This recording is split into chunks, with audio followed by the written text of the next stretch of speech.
Hello there! Welcome to Skeleton Key Productions. I'm Crown Grace Kokon. Let's get into the video. Today's video we're going to be continuing with our History of Israel series, and today's video we're going to be looking at the period from 1994 to the present day. So if you like what you've seen already, don't forget obviously to hit the like button, subscribe if you haven't already, hit the bell button so you stay notified, and also don't forget to check out our many other videos on many different topics. I promise you will not be disappointed. And also go back and watch the rest of this series for a full in-depth look at Israeli history. So with all that being said, we're going to dive straight now into the history of this period. So buckle up and let's go for the ride.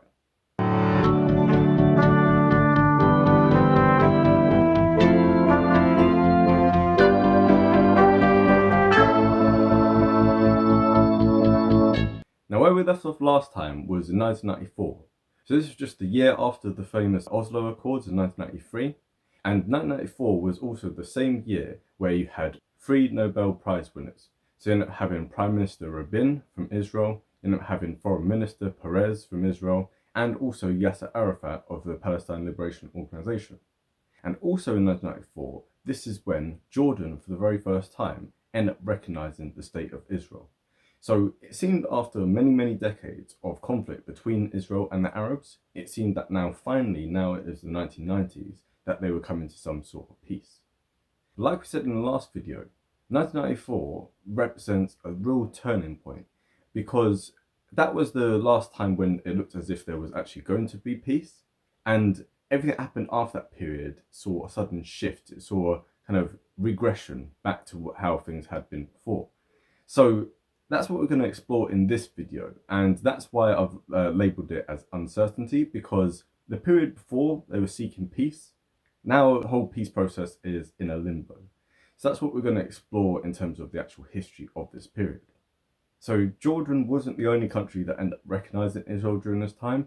In the late 90s, as a result of the Oslo Peace Accords and also the end of the Cold War, now many states which had been hostile to Israel beforehand now started to recognise it. Although still within the Arab world and the Muslim world in general, this was still not really the norm, and there were many countries that still didn't recognise Israel. In particular, Lebanon and Syria, which obviously still border Israel. But still, on its western flank and on its eastern flank now, it had Egypt and it had Jordan recognised it, and it seemed that Palestine was also recognising it. So in 1995, you're having Prime Minister Rabin and Yasser Arafat come together once again, and this was the so-called Israel-Palestinian Interim Agreement, also known as Oslo II. So there's many different things within Oslo II, but the main thing that it worked out was how there were going to be an Israeli withdrawal from Gaza and from the West Bank, in particular with regard to West Bank. So West Bank was divided into 3 different sections. So you had Area A, Area B, and Area C.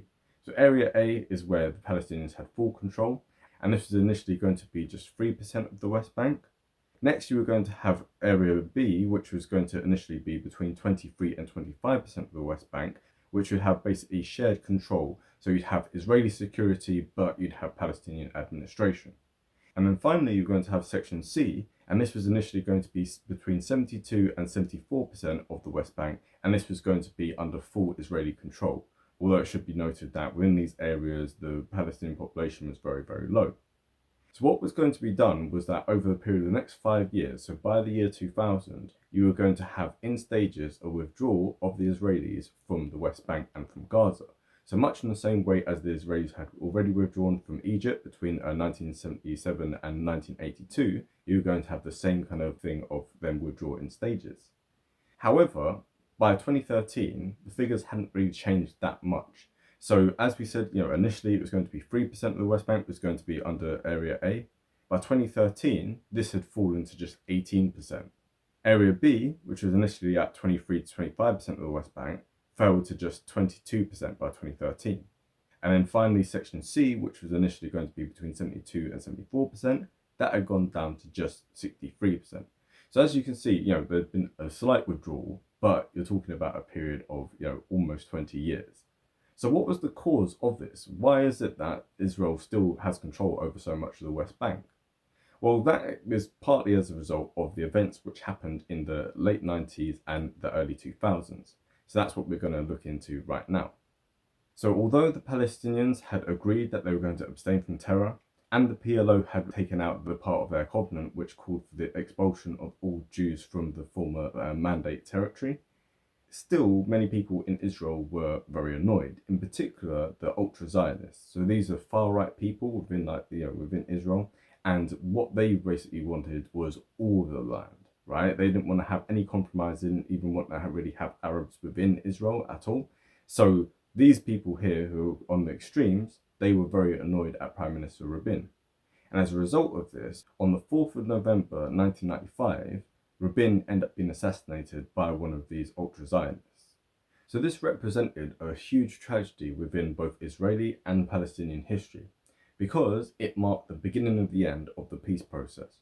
Because what ended up happening the following year is that President Perez ended up calling for an early election, and this election, which was actually going to be the first one in which Israelis could directly elect a prime minister, they end up electing Benjamin Netanyahu, aka Bibi. So Benjamin Netanyahu, he's been in and out of the premiership. At the moment, actually, he still is the Prime Minister of Israel. He's newly been elected, but still, he's been about in the game for a long time. And so when he first came to office in 1995 under the Likud party, this represented a huge shift in how Israel viewed the Palestinian conflict. Because whereas the Labour Party had wanted to negotiate more and were kind of more in favour of making concessions to the Arabs, for Likud, they were on basically having a much tougher stance against them. So when it came to them committing acts of terror, the Likud party wasn't there for negotiation. They were on cracking down on the Palestinians who perpetrated it. And actually during this time, although the PLO had said that they were going to abstain from terror, the terror attacks on Israel increased during this time. So actually it bolstered Likud and it actually bolstered Bibi because it reinforced what they were saying, that actually, even though we've signed all these peace deals, the terror is still continuing. We're still actually not any closer to peace, and therefore the Palestinians can't be trusted. So now we're starting to see that in spite of everything which has been done, the Palestinians are now no longer being trusted by the Israelis. So in September of 1996, you end up having a series of riots taking place, and this was as a result of Israel deciding that it was going to build a tunnel underneath the Western Wall in Jerusalem. And this ended up obviously leading to a huge backlash, and also within that same year, you end up having Hamas launching a series of terror attacks against Israel, as well as Hezbollah, who were based out of southern Lebanon, which we'll talk about a little bit later. So as a result of this ended up leading to the Hebron Protocol. So this is where the Israelis decided that they were going to withdraw 80% of Hebron in 1997. So 2 years after this, Ehud Barak, who was from the Labour Party, he ended up getting elected again. So Bibi was out of office now. So again, it seemed that with the Labour Party being in, they were going to start moving more and more towards peace. And also it should be noted that the Supreme Court in Israel actually decided that the interrogation of Palestinians and the torture of the Palestinian prisoners was illegal under Israeli law. So that's just something to note, which obviously had a lot of controversy at the time, but still that's something which was actually enacted. So the following year, in the year 2000, this is where you're having the Camp David summit. So this is the last summit in which Bill Clinton would supervise over. And within this is where Israel end up making some proposals to Yasser Arafat again. So Prime Minister Barak, he actually offered that 73% of the West Bank was going to be handed over to the Palestinians and 100% of Gaza was going to be handed over.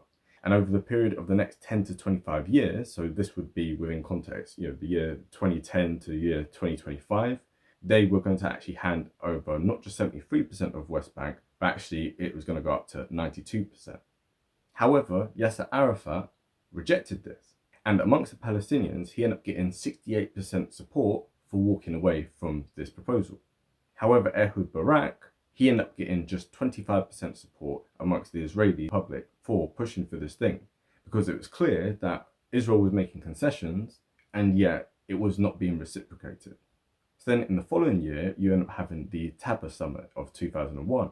And in this case here, Barak actually offered that Israel was going to withdraw from 97% of West Bank. So they were going to have 100% of Gaza, and also they're going to have 97% of West Bank.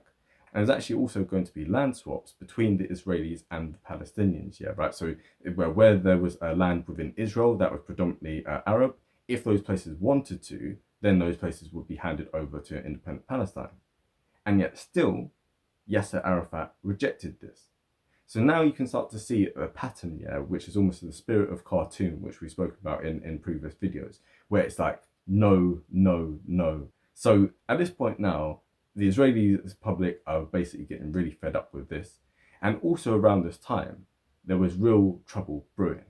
Because in September of the year 2000, you end up having former Defense Minister Ariel Sharon, who ended up visiting the Al-Aqsa Mosque. So we mentioned him in the last video, and he was caught up within the massacres which took place within the Lebanese war. But now he was kind of making a push to get into Israeli politics. And it ended up causing such a backlash, just him going up onto the Temple Mount and praying, that this led to the Second Intifada, which was even deadlier than the First Intifada. And this saw 3,000 Palestinians dead, and it saw 1,000 Israelis dead by the year 2005. So as you can see on the chart here, it had a huge impact on the economy of both Israel and Palestine. But what's notable is actually it seemed to have a much bigger impact on the economy of Palestine. And the reason for this is because the suicide bombings which Hamas was perpetrating against Israeli citizens end up leading to huge crackdowns, end up leading to huge airstrikes, and also end up leading to the construction of the Western Wall. So this is the security wall which Israel built between itself and West Bank. So it cuts through many different parts of West Bank. And actually, when I went to visit Israel and Palestine myself, and I went to the city of Bethlehem and I went to Jericho, the Palestinian tour guides we had there, you know, the guy actually started tearing up and stuff because it's very difficult for him to see his family on the other side of that wall. But in spite of that, even the jihadists had to admit that it was very effective. So what you can see from the stats here is before the wall was set up in the year 2003, you end up having 73 suicide bombings, which killed 452 Israelis. However, by the year 2006, you end up having just 12, and this only killed 64 people. So you can see from the construction of the wall how it ended up having a huge impact on reducing the level of terror which got into Israel. But at the same time, it obviously impacted the Palestinian economy because, you know, they were very dependent on their trade with Israel. So if you have this huge security wall, it means it's harder for people in West Bank who are actually trying to make a living to actually do business with Israel. But of course, by now, as a result of all these things, Ariel Sharon, he ended up being elected in 2001. So his premiership lasted from 2001 to 2006. And actually within his premiership, he ended up doing something which no one expected. It was something which he even had campaigned against in the election. And this was the disengagement of Israel from Gaza. So in the year 2005, he decided unilaterally that Israel was going to not just pull out all of its troops, but was going to forcibly remove all the settlers from Gaza. So there was about 8,000 Israeli settlers living within Gaza, and this ended up causing a huge controversy within Israel. And actually, I'd highly recommend that you go and check out a video which was done by the channel Unpacked. That channel is absolutely great. I really recommend that you check them out and subscribe to them. And actually, they've been very helpful to my own channel, but that's a different story. But their video on the disengagement of Israel from Gaza really kind of gives you an illustration of what ended up happening. Because what ended up happening is they withdrew, and rather than the Palestinians just being like, yes, you know what, thank you for doing that, yeah, we really appreciate that.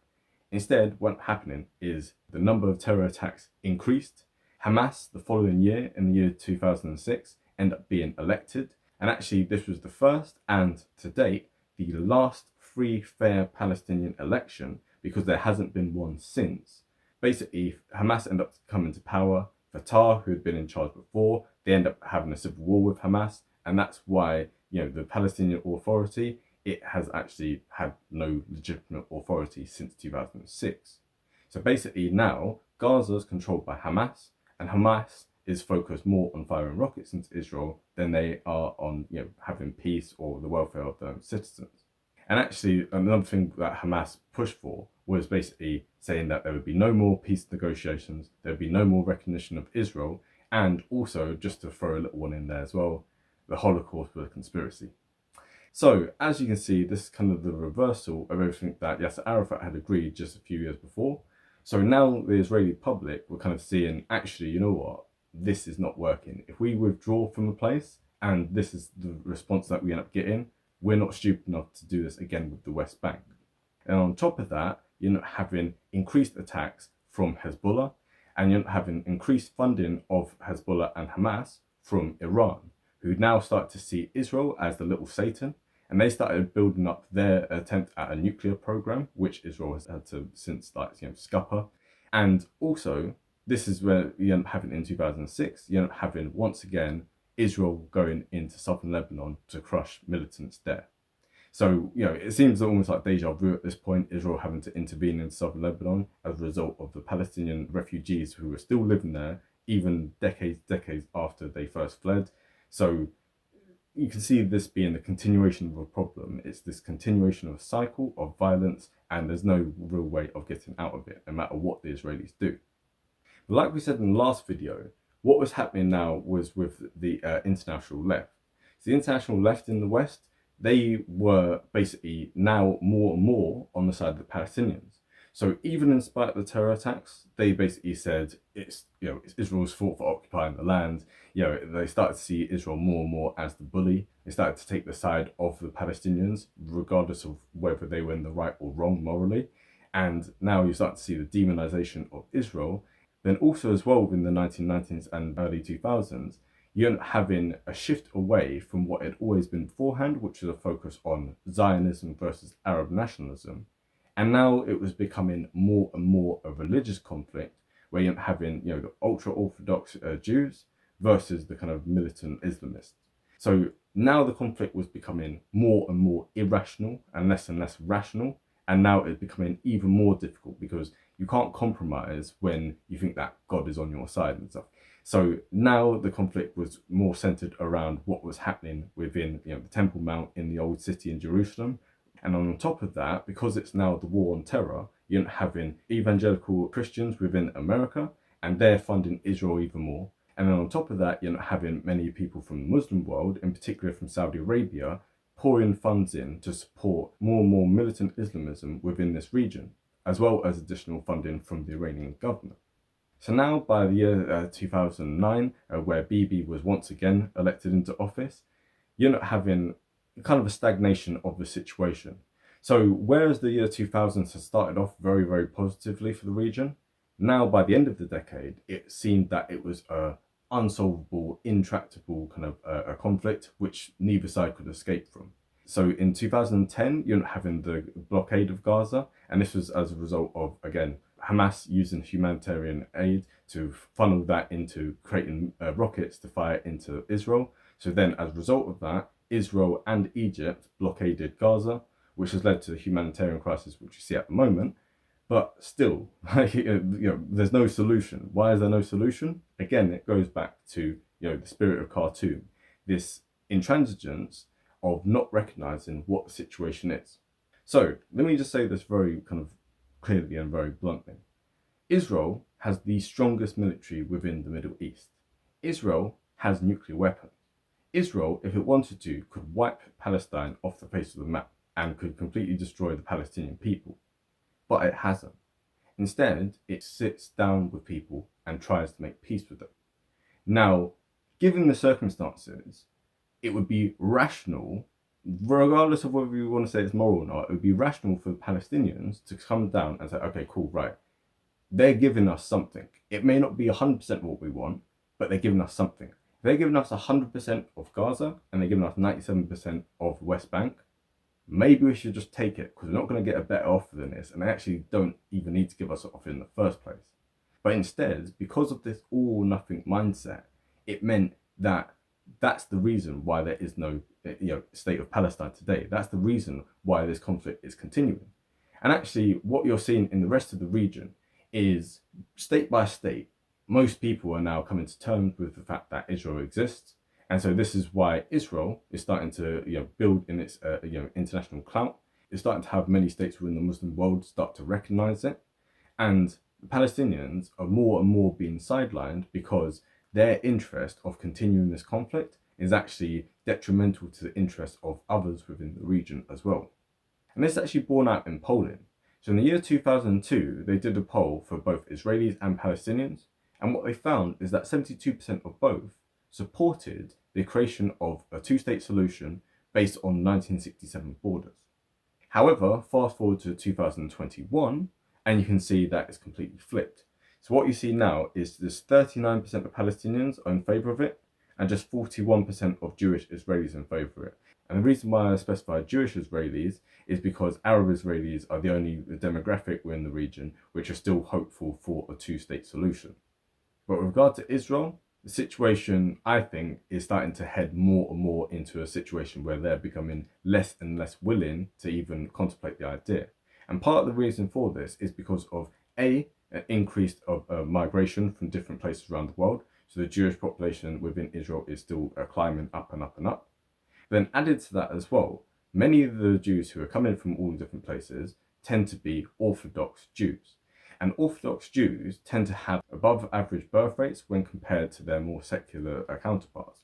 So just to give you an idea in regard to this, in 1990, the figure of Haredi Jews, so this is Orthodox Jews within Israel, they were at 5%. By 2010, it had risen to 8%. By 2020, it had risen to 12%.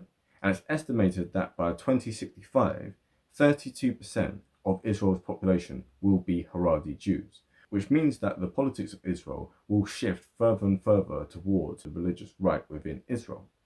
So in conclusion to this video, I have to say that there were several people within the comment sections for some of my earlier videos on this, and they basically said, why did I name this episode as being uncertainty? Because in the present day, Israel's existence is not up for question. Egypt is no threat to it, Jordan's no threat to it, Syria and Lebanon are no threat to it, and neither are the Palestinians. However, what is up for question is with regard to the peace process, because it seems more and more as Israel becomes stronger, as Israel becomes richer, as Israel ends up having more and more of world Jewry centered within Israel. So to give an idea of this, in 1950, just 6% of world Jewry were focused in Israel. By 2020, this figure had risen to 44%. So now Israel was becoming more and more the center of world Jewry. But still, even though its future was secure, it seems that the future for Palestinians is becoming less and less secure because of all these years of their intransigence, because of all these years of, Israel offering peace negotiations even when they didn't need to, of them offering land swaps even when they didn't need to, of them offering more and more territory even when they didn't need to. The fact that the Palestinians each time took this all or nothing approach, this is the reason, I believe, why many people in Israel today are sick of it. And actually, if you speak to people in Israel, if you go to Israel and speak to them, that's kind of the vibe that you get, that, well, we've tried all this, we tried this in Gaza, we tried this like at Camp David, we tried this at Tabba, and yet time and time again, these guys just keep walking away from it. So forget about it. So I think that the future of this conflict, I think is going to head more and more towards what you saw within America between the European settlers and the American Indians. And what I mean by that is, where are the American Indians now? On reservations. So they're not wiped out, but they're on reservations. And I believe that the Palestinians being pushed more and more into these tiny little sections, aka area A and B, this is basically what it's going to look like. This is, if there is ever going to be a Palestinian state, this is what it would look like. And it's a thing where it's just not a functioning state. And much in the same way as the Indian reservations today, they are not independent states. I think the same thing is going to happen with Palestine, because that just seems where it's logically heading. So the chance of Palestine having its own state, I think, died with the early 2000s. So I think with that, we have to conclude our video, and I'm sorry you can't end on a happier note. And I think that this video is going to be more controversial than some of the others. But still, if you liked it, nonetheless, don't forget, obviously, hit the like button, subscribe if you haven't already, hit the bell button so you stay notified. And also as well, first of all, next week, I'm going to do a compilation of all of these videos from this series into one big video, because some people might just want to watch it in one big thing rather than watch it in little parts. And then also, I decided that I'm going to do a video on what if Palestine was independent, or something along those lines. So definitely stay tuned for that, which will be out in 2 weeks' time. But in the meantime, have a great day and bye.